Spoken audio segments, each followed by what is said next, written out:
연초랑 분위기가 좀 완전히 달라졌단 말이죠. 그렇죠. 김 사부님 보시기에 요즘 부동산 시장 어떻게 봐야 되는지 설명해 뭐 주시죠. 일단은 사실 그때랑 의견이 거의 같은데요. 네. 예, 뭐 이미 수치로 그때는 이제 근데 수치가 없는 상황에서 네. 예, 제가 이제 얘기를 했던 거고 지금은 이미 뭐 수치로도 다 드러나 있고 네. 또 시장에 조금 나가 보신 분들은 일단 아시겠지만은 네. 일단 뭐 거의 그냥 최저점 뭐 이런 매물들이 다 사라졌고 그러니까 그때까지만 해도 최저점을 경신하던 때였잖아요. 네. 이런 게 나왔는데 또 더 싼 물건 나왔어요. 막 이런 분위기였는데 지금은 뭐 이제 요 근래 찍었던 최저점보다는 다 높은 금액으로 나와 있고 그런 게 또 거래가 되고 네. 그러니까 차이점이라고 하면은 그렇게 최저점보다 높은 금액으로 나왔는데 거래가 되는 지역이 있고 네. 아직도 안 되는 지역이 있고 약간 그 정도 차이 정도예요. 아, 지금. 그렇지만 이제 뭐 예. 사실상 뭐 다 뭐 반등을 한 거는 뭐 사실이다. 그렇죠. 그렇다고 볼 수 있죠. 그런 상황이다라고 예, 예. 이제 봐야 될 것 같고 네, 사실 뭐 최근에 뭐 실거래가 지수도 그렇고 뭐 네. 하락을 넘어서 지금 약간 상승세로 다 지금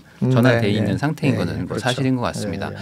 그러면은 지금 그 사실 이 시청자분들이 가장 궁금해할 거는 네, 지금 네. 이제 벌써 여름 휴가 시즌이니까 네, 예, 이제 예. 하반기로 넘어가는 거 아니겠습니까? 네, 그러면 예. 2023년 하반기 집값은 어떻게 될 거라고 보세요? 네.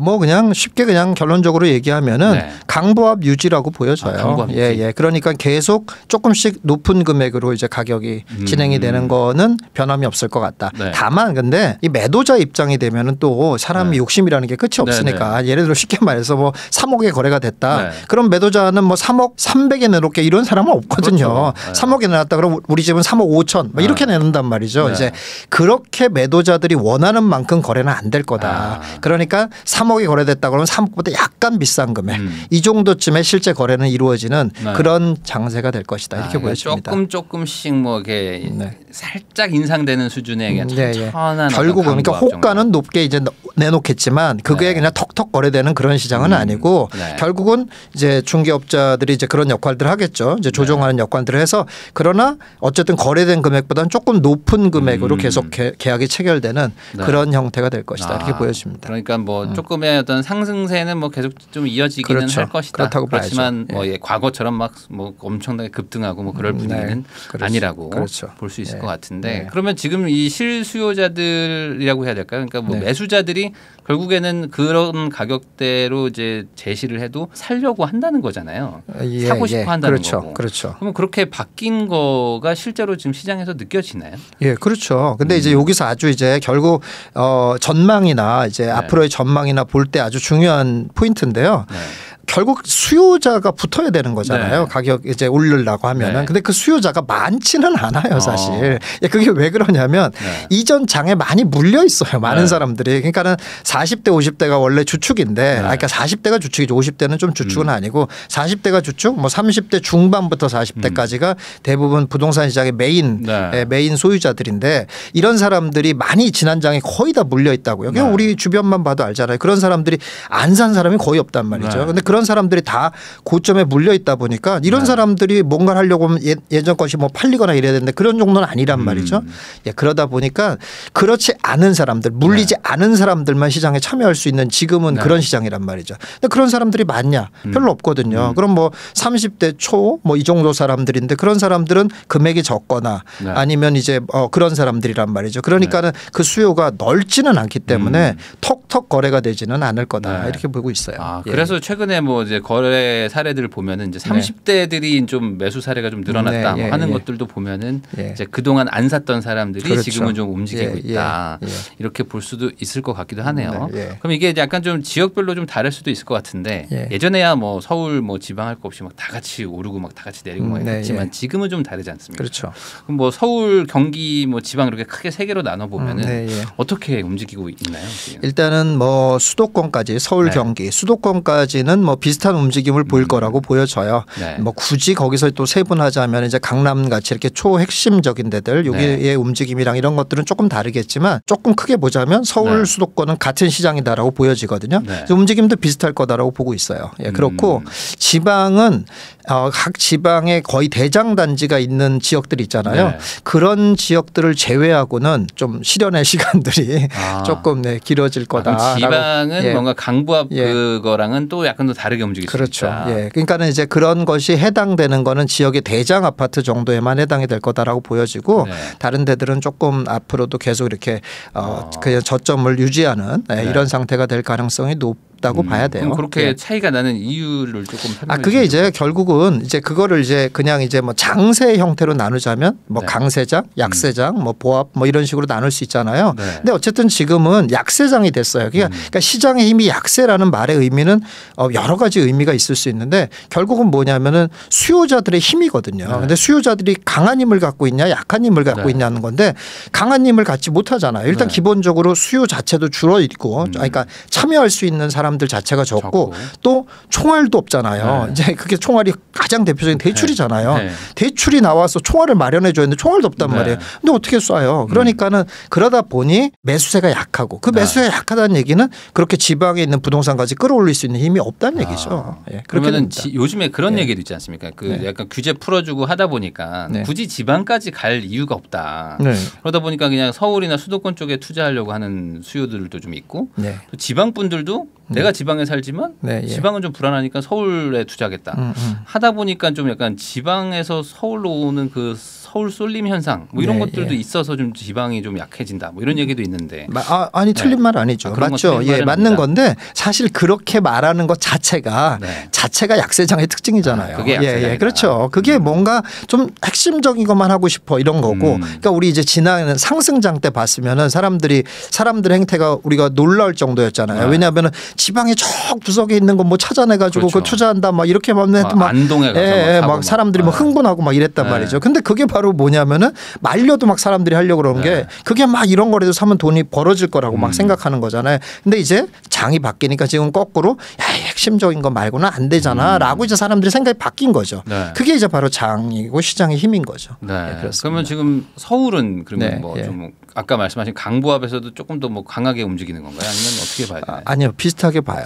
서울이나 수도권은 비슷하게 갈 거다. 전체적으로 좀 장이 좀 약하다. 예, 전체적으로 약한 거는 어쩔 수 없다. 그러면은 그런 건 어떻습니까? 최근에 뭐 조금 좀 진정되고 있는 것 같긴 한데 뭐 새마을금고이 뭐냐면서 뭐 좀 PF 쪽 뭐 위기 있다 해가지고 그 약간 지금 더블딥 얘기 좀 나오지 않습니까? 그래서 뭐 그 데드캣 바운스 얘기도 좀 있고 그래서 지금 약간 이렇게 반등 오는 거 이거를 따라 사지 마라. 왜냐하면 이거 샀다가 다시 한번 또 빠진다. 그렇죠. 그러니까 이게 2008년 금융위기 때도 분명히 한번 2009년에 반등했다 다시 쭉쭉 빠진 것처럼 이번에도 그럴 수 있으니까 조심하라 이런 의견도 있는데 어떻게 김 사부님 어떻게 보십니까? 이게 그것도 너무 이제 부동산의 실무를 너무 모르고 하는 얘기인데요. 그러니까 이제 수치로만 봐서 몇 퍼센트 떨어졌다, 이렇게 보는 사람들이 잘못 분석을 하는 거거든요. 사실 부동산이 오르고 내리는 거에 있어서 우리가 전체적으로 2% 올랐다고 내 재산이 2% 오르는 게 아니잖아요. 초점을 맞추고 있는 거는 정말 그야말로 쉽게 말해서 돈 될 만한 부동산에 초점을 맞추고 있는 거지 전체 부동산에 초점을 맞추고 있는 게 아니란 말이죠. 그래서 이제 새마을금고 얘기했는데 그 PF가 물려 있는 것들을 보면 새마을금고가 무슨 아파트 같은 데 PF를 해주는 게 아니에요. 어디에다 다 해줬냐. 뭐 소위 말하는 생활 숙박시설이니 뭐 도시형 생활주택이니 빌라니 뭐 이런 거에다 PF를 해줬단 말이죠. 이건 그런 거를 막 사람들이 막 너무 사고 싶어서 안 달라고 이러는 게 아니잖아요. 그러니까 결국 그런 것들은 이제 부도 처리가 되고 이럴 수는 있어도 그게 부동산 시장에 무슨 아파트 시장을 막 흔들 정도의 영향을 미칠 수가 없죠. 사실. 그렇습니다. 그러니까 그런 것들도 이제 좀 제한적인 건데 그냥 너무 크게 볼 필요도 없는 것이고 그리고 이제 말씀하신 것처럼 2008년과 뭐 똑같이 이렇게 다시 더블딥으로 간다. 이거에 대해서도 좀 이렇게 좀 다르게 보십니까? 그거는 조금 이제 좀 다른 개념인데요. 2008년도 상황이랑 봤을 때 지금이 딱히 더 낫다고 볼 수 있는 상황은 아니긴 해요. 사실은. 근데 달라진 아주 가장 큰 게 하나 있어요. 그게 뭐냐면은 사람들의 인식이 달라졌다는 게 제일 커요. 사실 그거는. 왜 인식이 달라졌다라고 보는 거냐면은 정말 인터넷의 발달로. 그때와 지금은 비교가 안 되잖아요. 그렇죠. 스마트폰이 그 사이에 어마어마하게 발달됐잖아요. 그러니까 사람들이 굉장히 똑똑해졌다라는 거예요. 그래서 시장에 참여하지 않은 사람들이 쉽게 말해서 어떻게 생각하냐면 2008년도에는 시장에 참여하지 않은 사람들이 참여할 수 있는 기회가 왔는데 이제 매스컴만 보고 있으니까 그냥 같이 공포를 느끼는 거야. 지금 하면 큰일 나. 이제 부동산 끝났어. 우리나라 부동산 끝났어. 이렇게 봤단 말이죠. 근데 지금은 어떻게 생각하냐면은 야, 나 이렇게 검색하고 그러보니까 야, 지금이 강남 살 때 같은데 이렇게 생각한다는 거예요. 사람들이. 그만큼 똑똑해진 거예요. 그러니까 그런 사람들이 이제 진짜 가치가 있고 핵심적으로 갈 부동산은 이쯤에서 들어가야 되겠다. 이렇게 인식이 바뀌었다는 거예요. 네, 하긴 그때는 정말 주입식 교육이었죠. 어찌 보면 그냥 뭐 언론에서 말하는 것만 그대로 볼 수밖에 없었지만. 그러니까 너무 언론에 거의 대부분 정보가 집중돼 있었던 거. 물론 인터넷이 그때도 있었지만은 그래도 지금 약했죠. 같은 정도는 아니라는 거죠. 지금은 뭐 사실 뭐 단톡방도 있고 뭐 워낙 이런 게 많다 보니까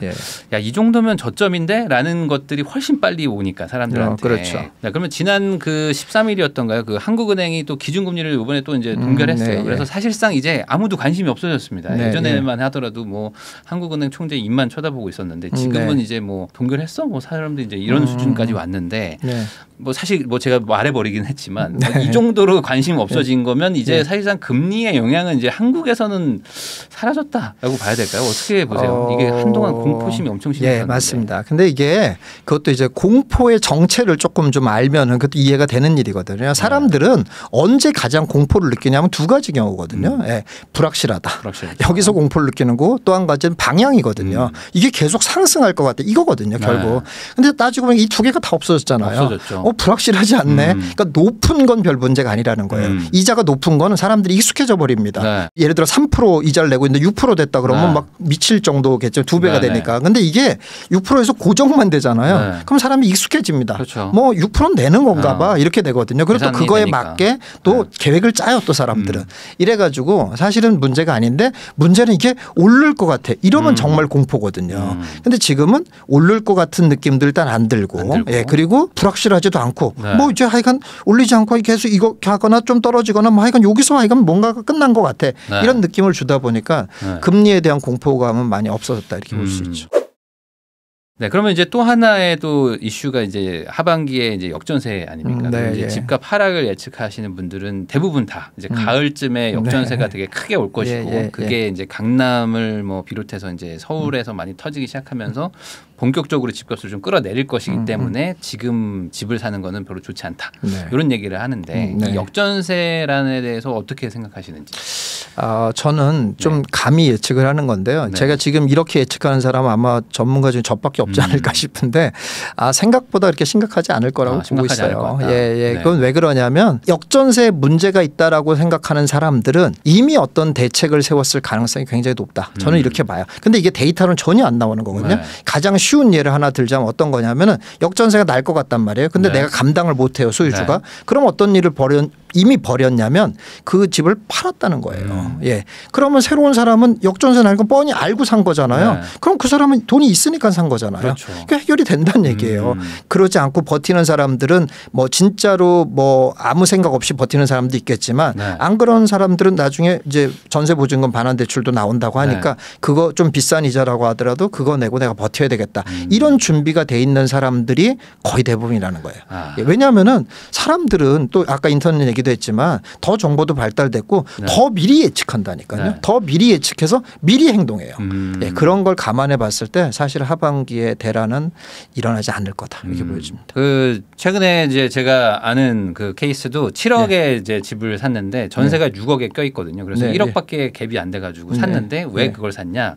전세가 이제 앞으로 이제 빠질 거거든요. 그렇죠. 내년에 바로 역전세가 나요. 근데 지금 당장은 갭이 작으니까 일부러 이걸 사서 적은 투자금으로 가지고 가고 나중에 돌려줘야지. 그렇게 생각해서 산 케이스들도 좀 있거든요. 맞아요. 그러니까 그런 걸 이제 대비한 사람들이 들어왔다 이거죠. 이제 이미. 그러니까 최근에 거래되는 사례들이 이제 그런 것들을 다 감안해서 하는 거기 때문에. 근데 이제 데이터상에서는 매수한 것만 드러나지 그런 사람이 산 건지 어떤 사람이 산 건지는 전혀 나오는 게 없잖아요. 이제 그런 것들까지 감안하면은 이제 생각했던 것보다 크지는 않을 것이다. 그렇죠. 그러면 그런 것들이 지금 우려하는 것처럼 역전세란이 크지 않다면 결국에 주인들이 돌려주게 된다는 것이고 그럼 돌려주게 된다면은 매매가가 같이 끌어내려가지 않을 것이다. 이렇게 봐야 되나요? 그렇죠. 왜 그러냐면은 결국 매매가라는 거는 결국 매도자랑 매수자가 싸움이고 그러니까 너무 분명하잖아요. 내가 뭔가 물건을 사려고 할 때는 어떻게 하면 싸게 살까 이렇게 하고 어쨌든 사놓으면은 그 다음부터는 어떻게 하면 비싸게 팔을까 이게 사람 마음이란 말이죠. 그런데 전세금을 돌려줄 수 있고 내가 돌려줄 수 있는데 내가 뭐하러 뭐가 급해서 가격을 낮춰서 파냔 말이에요. 나는 어쨌든 비싸게 팔아야 되겠다 이렇게 생각하는 게 사람 마음인데 어떻게 팔아요? 어떻게 싼 금액이 나와요? 안 나와요. 그렇죠. 그리고 주변 사람들이 막 던지면 나도 같이 뭐 팔겠지만 뭐 그런 것도 아니고 다 같이 뭐 들고 있겠다면은 뭐 굳이 빨리 팔 필요는 없으니까. 그리고 빨리 팔려는 분들은 사실 상반기 애들도 막 팔았거든요. 그럼요. 그때 많이 이제 처리가 됐죠. 그런 것들까지 고려하면은 역전세가 그렇게 강하지는 않을 수도 있겠다. 근데 이거는 사실 아파트 이야기이지 않습니까? 오피스텔과 빌라 쪽은 사실 조금 좀 상황이 다른 것 같은데. 사실 좀 그렇습니다. 그래서 오피스텔 빌라는 좀 죄송스러운 얘기지만 뭐 사실은 그렇게 긍정적인 걸 기대하기는 조금 어려울 것 같다라고 보여지고요. 아무래도 그 뭐 그런 이제 전세난 그리고 이제 그런 전세 사기 같은 것들이 빌라에서 벌어진 일이잖아요. 사람들의 심리 문제도 있고 해서 뭐 빌라를 갖고 있는 분들은 정말 전세 보증금 대출이 나오면 일단은 지금 위기를 넘길 방법은 전세 보증금 대출을 받아서 월세로 전환하는 것밖에는 없어 보여요. 오피스텔도 일단 그래서 상황이 좀 변해서 조금 나아지면 어떤 매매를 한다든지 이런 전략을 세워야지 지금 당장은 어떤 해결책은 없어 보여요. 우선은 대출을 받아가지고 월세로 전환을 한다. 그렇죠. 하긴 뭐 그런 거밖에 없을 것 같아요. 그리고 이제 당장 전세를 구할 수가 없다고 얘기하는 분들이 너무 많더라고요. 이게 그냥 싫다. 나는 오피스텔 빌라 전세는 안 간다 하는 분위기가 너무 많다고 하더라고요. 이 전세 상승은 언제쯤 일어날 거라고 보세요? 전세 상승도 사실 지금 매가랑 거의 비슷합니다. 사실 전세가도 지금 올라오고 있는 상황이고요.